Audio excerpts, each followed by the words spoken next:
संस्कार 4 निकाह कर सामूहिक खुदाई का लुत्फ लेने वाले मस्त खरवंशी नरों की लाठियां धोने वाली उनकी मादाओं की ना ही तो लठापूर्ति पूरी हो पाती है और ना ही इन मादाओं की हड्डी बोटी की व्यवस्था पूरी हो पाती है। इसलिए काली बोरी में रहकर दरिद्रता और क्लेश भरा जीवन जीना ही एक मस्त खरवंशिनी मुल्लेच्छ मादा की नियति होती है। इसी का एक उत्कृष्ट उदाहरण आज हम टीम फुद्दुद्दीन के अलीगढ़ घसीट द्वारा तैयार किए गए इस चलचित्र में देखेंगे, जिसमें एक ही लाठी पर अधिकार को लेकर पाकिस्तान की 2 मस्त खरवंशी मुल्लेच्छ मादाओं के मध्य भीषण दुखी संघर्ष छिड़ा हुआ है। बिना किसी विलंब की कहानी 2 सौतनों की है। ये दोनों, एक शख्स नसीम साहब उनकी बेगमात हैं और इन्होंने मुझे मैसेज किया कि इन्होंने इनकी ज़िंदगी तबाह कर दी है और फैसला करें। इन्होंने कहा आओ सामने फैसला कर लो, मैं तो नहीं डरती, जो हक सच है वो बताओ। तो जानते हैं इनसे कि क्या सारी कहानी है। अस्सलाम वालेकुम। वालेकुम सलाम। आपका नाम क्या है? उरूसा राजपूत। अरूसा राजपूत। आपका नाम क्या है? मेरा नाम जीनत है। जीनत, क्या सारी कहानी है, मुझे ये बताएं कि आपके मसले क्या हुए हैं? शादी आपकी लव मैरिज हुई थी या अरेंज? मेरी अरेंज मैरिज हुई है। आपकी अरेंज मैरिज हुई? जी। तो लव मैरिज कैसे हुई? लव मैरिज तो इसके साथ हुई है, मेरे साथ। मेरे तो घर वालों ने मेरी अरेंज मैरिज की। हमारे में नहीं लव मैरिज करते। इस तरह लड़कियां इस तरह की बन के बाहर जाके बंदों को फांस के शादी करती हैं। हमारे में ये रिवाज नहीं है, हमारे में माँ बाप करते हैं। इस तरह की लड़कियां जो है ना, ये लव मैरिजेस करती हैं। तो ये आप मुझे बताएं, आपसे लव मैरिज हुई है? हाँ, मुझसे हुई है। मुझसे प्यार करते हैं, जाहिर सी बात है, उन्होंने मुझसे प्यार से शादी की है।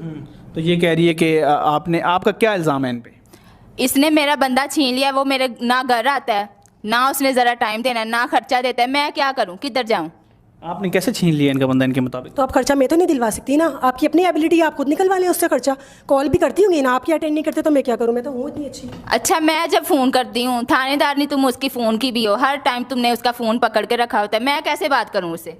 तो अब मैं तो नहीं कह सकती कि आपकी बेगम की कॉल आई है, जाके अटेंड कर लें। आप उनको खुद ही बुला लिया करें अपने पास। तो आप मुझे बताएं आपकी शादी के कितने अरसे बाद इनकी जो है शादी हुई है?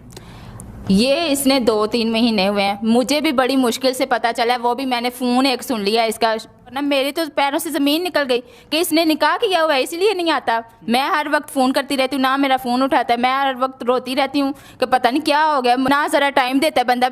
बाद में पता चला ये चुड़ैल ने उससे शादी कर ली हुई है।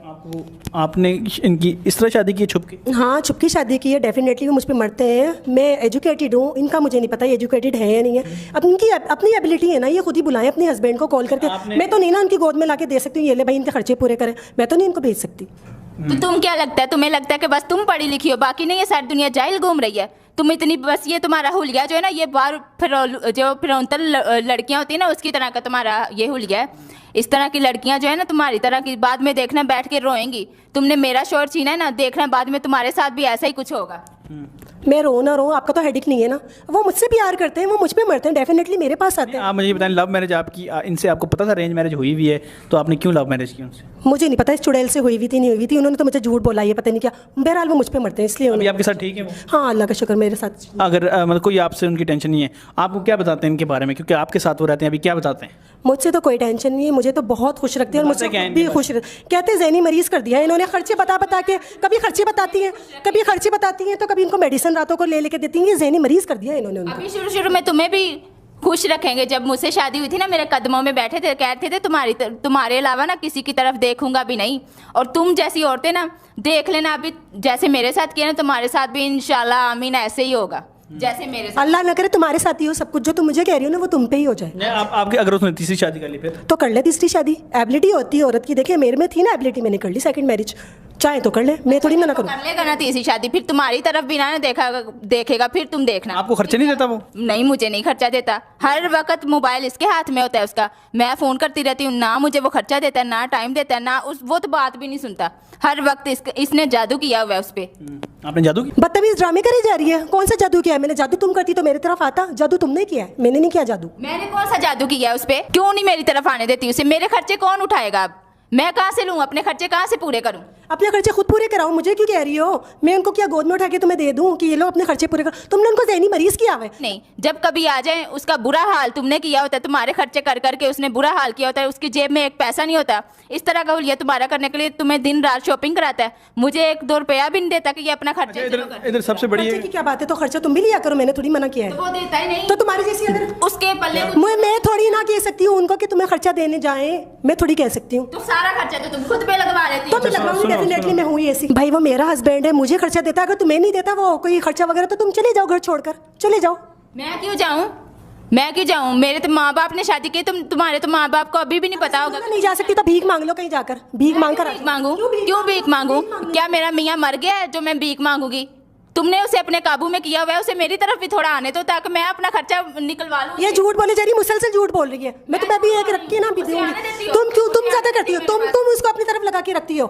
किधर लगा के तुम लगा के रखती हो, अपने साथ लगा के रखती हो। अच्छा बात सुनिए, नहीं आता तुम्हारे पास। बात सुनिए, मुझे यहाँ इन दोनों की ये इसी चीखो पुकार से जो है उनको, वो बीपी का पेशेंट है, वो बंदा बन चुका हुआ है, वो कह रहा है ये इनके मसले, मैंने तो बड़ा कोशिश की है कि इनकी लड़ाइयाँ ना हो, लेकिन हो रही हैं और जो मर्जी करें। उसकी मर्जी थी ये मीडिया पे, लेकिन ये फिर भी आ रही हैं। अच्छा मुझे ये बताएं, है तो ये भी इनकी बीवी है, आप इनको भी आने दें, आप उनको रोकें ना।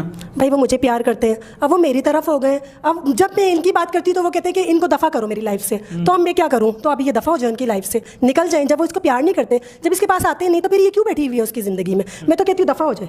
तू दफा हो, तेरी माँ दफा हो, तू तेरा पूरा खानदान दफा हो। इस तरह के काम करते हैं लोगों के बंदे छीनने के लिए। तुम्हें शर्म नहीं आती? कैसे ऊपर से मुंह बना रही है।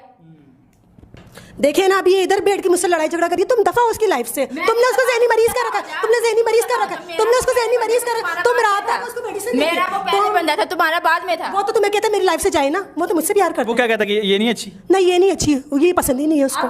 क्या कहता कि वो कहते बहुत बेकार सी घटिया सी लगती है मुझे। फितने करती है, लड़ाई झगड़े करती है, रोड़ा डालती रहती है, अपनी जिंदगी को खराब किया हुआ है। उसकी भी जिंदगी खराब की हुई है। तुम निकलो ना उसकी लाइफ से, निकल जाओ उसकी लाइफ से। मैं क्यों निकलूं? तू निकल।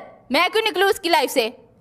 वो कह रहे हैं कि अपनी भी लाइफ और मतलब फितने करती है और इस तरह की बातें करती मैं फितने क्यों करूंगी? मैं तो हर वक्त उसके माँ बाप की खिदमत करती हूँ, उसका घर संभालती हूँ। ये क्या करती है? है। आप करती हैं उसके माँ बाप ये की? नहीं कर, मुझसे तो बहुत खुश रहता है, मुझे तो घुमाता फिराता है, मेरे साथ तो इसकी इंजॉयमेंट होती है। तुम्हें तो बेफालतू औरत समझता है वो। तुम निकल जाओ उसकी लाइफ से। शुरू में ना वो मेरे साथ भी ऐसे ही करता था, घुमाता था, फिराता था, मेरे भी पाँव दबाता था, पाँव में बैठता था। अब देखना, जब तुमसे दिल भर गया ना, तुम्हारे साथ भी यही करेगा जो मेरे साथ किया उसने। क्यों? देखना इसको, मैं खुद निकलवाऊंगी इसको। इसको दफा करेगा अपनी लाइफ से। तुम क्यों निकलवाओगी? मैंने तो जाना ही नहीं। देख लेना, मैं इधर ही बैठ के ना तुम्हारे सीने पे मूंग डालूंगी। देख लेना। मैं देखी ना, मांग रही होगी कुछ दिनों बाद ही मांग रही होगी, सबसे जाके भीख मांग रही होगी, क्योंकि छोड़ती नहीं। मैं इसको कह रही हूँ छोड़ दे, तो ये छोड़ती नहीं। मैं क्यों जाऊँ? क्यों छोड़ू? तू छोड़ दे। वो तो कहता है मैंने इसको दफा, कहते तुम घटिया हो।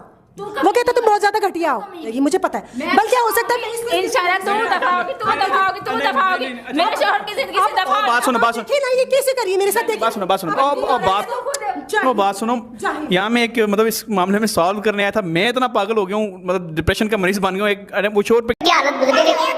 एक नरमस्त खरवंशी जानवर अपनी पूरी लट क्षमता का उपयोग करते हुए अपने पशु जीवन काल में अधिकाधिक मादाओं से खुदाई अनुबंध अर्थात निकाह कर उनके खेतों में खुदाई करने का प्रयास करता है। फिर चाहे मादा उसकी अम्मी, बहन, बेटी अथवा पोती ही क्यों ना, परंतु नीच मस्त खरकृत आसमानी खुदाई की किताब पर आधारित इस मस्त खरवादी खुदाई व्यवस्था में एक मस्त खरवंशिनी मादा की झोपड़ी के ढीला होते ही उसके तथा उसके पिलूरे पिलूरियों के समक्ष हड्डी बोटी का संकट खड़ा हो जाता है, जिसे दूर करने के लिए नरमस्त खरवंशी जानवरों द्वारा खुदाई के लिए अनुपयुक्त मानकर छोड़ दी गई ढीली झोपड़ी वाली उनकी पुरानी बीवियां हीरा मंडी जैसी खुदाई की खुली मंडियों में जाकर सार्वजनिक लट प्रक्षालिका के रूप में अपनी झोपड़ियों की सेवाएं देना